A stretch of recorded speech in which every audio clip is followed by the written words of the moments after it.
Assalamualaikum warahmatullahi wabarakatuh. Pada video kali ini kita akan mempelajari tentang penurunan tekanan uap. Sebenarnya pada pertemuan sebelumnya kita sudah mengulas tentang penurunan tekanan uap ini, namun akan Ibu perdalam lagi terkait dengan penurunan tekanan uap ini karena ada beberapa contoh soal nantinya. Oke, sambil mereview di sini penurunan tekanan uap ya. Berarti di sini ada istilah tekanan uap jenuh ya. Apa itu tekanan uap jenuh? Ya. Nah, di sini ada 3 pertanyaan. Pertanyaan pertama adalah tekanan uap jenuh seperti apa ya. Jadi tekanan uap jenuh itu yang kemarin Ibu analogikan sebagai ketika kita menjemur pakaian ya. Meletakkannya di dalam suatu ruangan, tapi ruangannya itu dia terbuka, misalnya jendelanya terbuka, maka pakaiannya itu bisa kering sendiri. Seandainya pakaian itu diletakkan pada ruangan yang tertutup, maka ruangan itu akan dipenuhi oleh uap jenuh ya. Nah, di sini tekanan uap jenuh itu adalah tekanan maksimum ya. Tekanan maksimum dari uap tersebut ya pada suhu tertentu ya, pada suhu tertentu. Di sini yang digaris bawahinya adalah pada suhu tertentu ya. Apa yang dimaksud pada suhu tertentu ini? Jadi yang dimaksud pada suhu tertentu di sini adalah artinya bila suhunya berubah ya, maka tekanan uap juga berubah ya. Jika suhu berubah ya, di sini temperatur berubah, maka tekanan uap juga akan berubah ya. Nah, seperti itu. Kemudian faktor apa saja yang mempengaruhi tekanan uap? Salah satunya tadi adalah mudah atau sukarnya dari suatu zat cair itu menguap ya. Mudah atau sukar zat cair menguap ya. Nah, jadi kita kenal di sini ada istilah volatil dan non volatil kemarin ya. Jadi makin mudah zat cair menguap, di sini makin mudah zat cair menguap. Di sini Ibu istilahkan seperti ini saja, itu menguap ya. Maka makin tinggi tekanan uap jenuhnya ya. Makin tinggi tekanan uap jenuhnya ya. Nah, kemudian apa yang terjadi bila dalam pelarut murni itu dilarutkan suatu zat ya. Tentu di sini akan berpengaruh terhadap tekanan uap penguapannya ya, penguapan zat cair tersebut ya. Karena apa? Jadi di sini ketika ada zat yang dimasukkan dalam pelarut murni, dalam hal ini adalah misalnya air, maka otomatis apa? Tekanan uap jenuh ya akan berkurang. Pasti akan berkurang ya. Hal ini disebabkan karena adanya zat terlarut yang akan menghambat ya. Jadi zat terlarut di situ dia menghambat penguapan dari zat cair ya, atau pelarutnya, penguapan dari zat cair ya. Nah, seperti itu. Sekarang pertanyaan berikutnya adalah bagaimana jika ke dalam pelarut itu dilarutkan zat yang lebih mudah menguap ya. Nah, di sini ada gambar ya.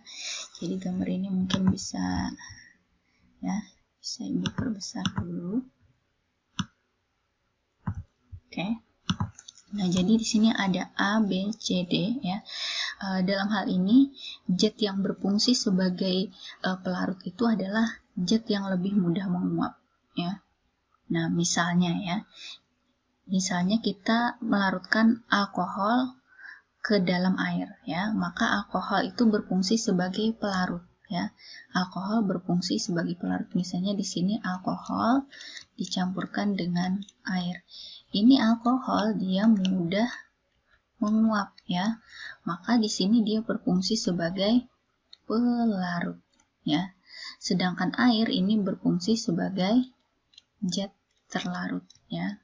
Nah, jadi di sini tekanan uap ya, tekanan uap jenuh dari larutan, larutan itu lebih rendah dibandingkan tekanan uap jenuh dari tekanan uap alkohol ya. Tetapi ya sini lebih tinggi dari tekanan uap jenuh air ya. Nah, jadi sini kita pahami ya. Tadi misalnya bila kita larutkan alkohol dengan air ya, maka alkohol itu berfungsi sebagai pelarut karena tadi adalah zat yang berfungsi sebagai pelarut itu adalah zat yang lebih mudah menguap atau volatil ya. Yang lebih mudah menguap atau volatil itu sebagai pelarut ya. Nah, dan air sebagai zat terlarutnya ya. Maka dalam hal ini adalah tekanan uap jenuh dari larutan ya, tekanan uap jenuh dari larutan itu dia akan lebih rendah dari tekanan uap jenuh alkohol ya, tetapi lebih tinggi dari tekanan uap jenuh air. Sekarang kita perhatikan gambar di sini. Di sini misalnya air murni saja dia sebagai pelarut ya. Pada suhu 25 derajat Celcius itu tekanan uap jenuhnya adalah 23,76 mm mmHg. Kemudian di sini pada gambar B, larutan 1 molar glukosa pada 25 derajat Celcius memiliki tekanan uap jenuh 23,34 mmHg ya. Kemudian untuk yang C, alkohol murni pada 25 derajat Celcius memiliki tekanan uap jenuh 32,8 mmHg. Di sini terlihat untuk alkohol murni ya. Di sini alkohol murni dia lebih mudah menguap ya, artinya tekanan uap jenuhnya besar. Kalau kita bandingkan dengan yang D, di sini larutan alkohol 1 molar ya. Berarti ada zat terlarut di sini, dalam hal ini adalah air sebagai zat terlarutnya. Maka ketika ada penambahan zat terlarut pada suatu larutan, hal ini dalam konteks tadi bahwa alkohol di sini sebagai pelarut karena dia yang lebih mudah menguap dan airnya sebagai pelarut ya, maka tekanan uap jenuhnya menjadi rendah. Maka dalam hal ini kita bisa simpulkan bahwa adanya penambahan zat terlarut dalam suatu larutan itu akan menurunkan tekanan uap jenuhnya ya, tekanan uap jenuhnya menjadi rendah ya. Berikutnya di sini ada mengenai tentang hukum Raoult ya. Jadi hukum Raoult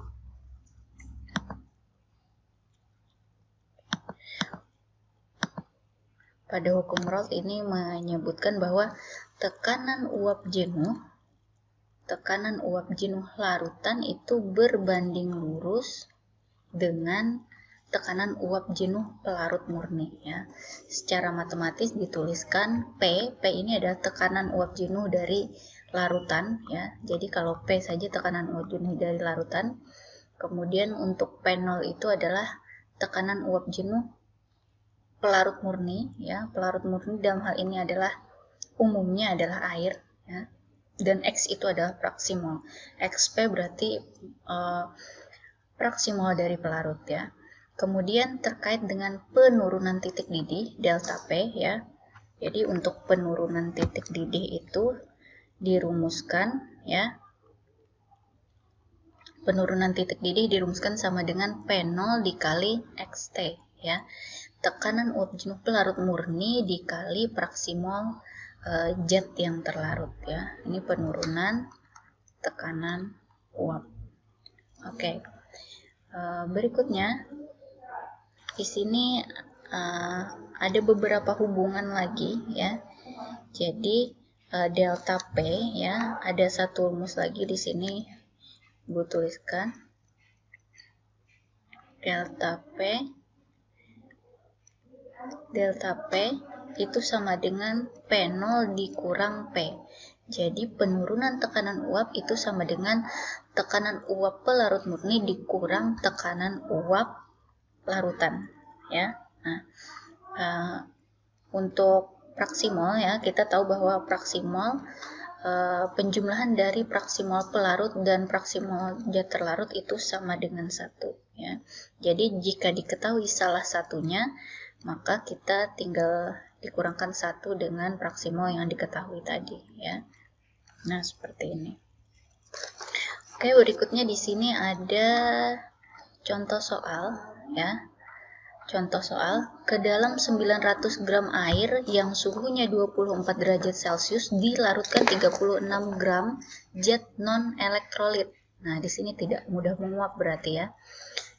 Zat non-elektrolit, ya, contohnya garam, dia tidak mudah menguap juga sifatnya. Kalau dikaitkan dengan kemudahan melarut itu non-volatil. Tekanan uap jenuh larutan itu adalah 25 mmHg. Bila tekanan uap jenuh air pada 24 derajat Celcius adalah 25,2 mmHg, tentukan MR dari zat tersebut, ya. Ini coba kita jawab. Jadi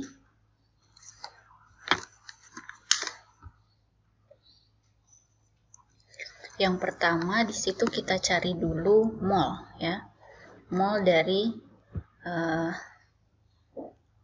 mol pelarut, ya. Mol pelarutnya itu air kan, berarti masanya 900 dibagi 18, ya, itu 50 mol, ya. Dari sini kita bisa menghitung fraksi mol dulu, ya, fraksi mol dari pelarut, ya. Maka fraksi mol pelarut itu adalah mol pelarut dibagi mol total, ya, mol total. Mol pelarutnya adalah 50 dibagi 50 ditambah X, ya. X ini adalah fraksi mol dari zat terlarutnya, ya. Nah, di sini kita misalkan, ya, tadi kita misalkan X, ya. Kemudian kita masukkan ke rumus, ya. P, tekanan uap larutan itu sama dengan tekanan uap pelarut murni dikali fraksi mol dari pelarut, ya. Tadi diketahui tekanan uap larutannya adalah 25, ya, 25 mmHg. 25 sama dengan 25,2, ya, tekanan uap airnya dikali 25,2 dikali tadi 50/50 ditambah X, ya.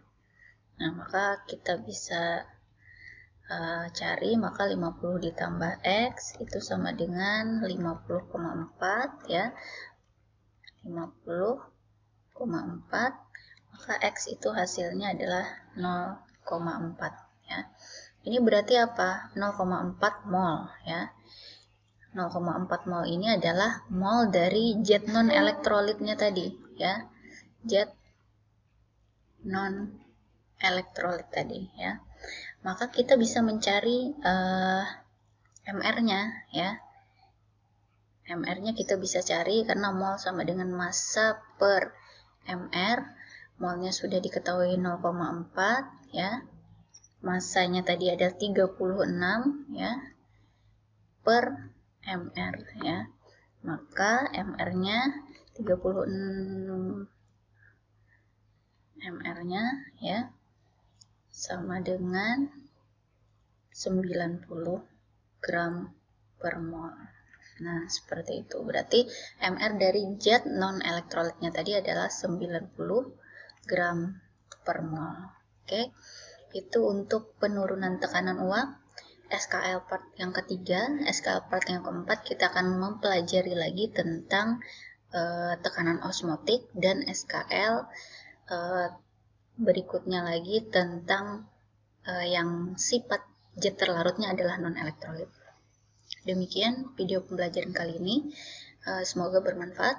Ibu akhiri, Assalamualaikum warahmatullahi wabarakatuh.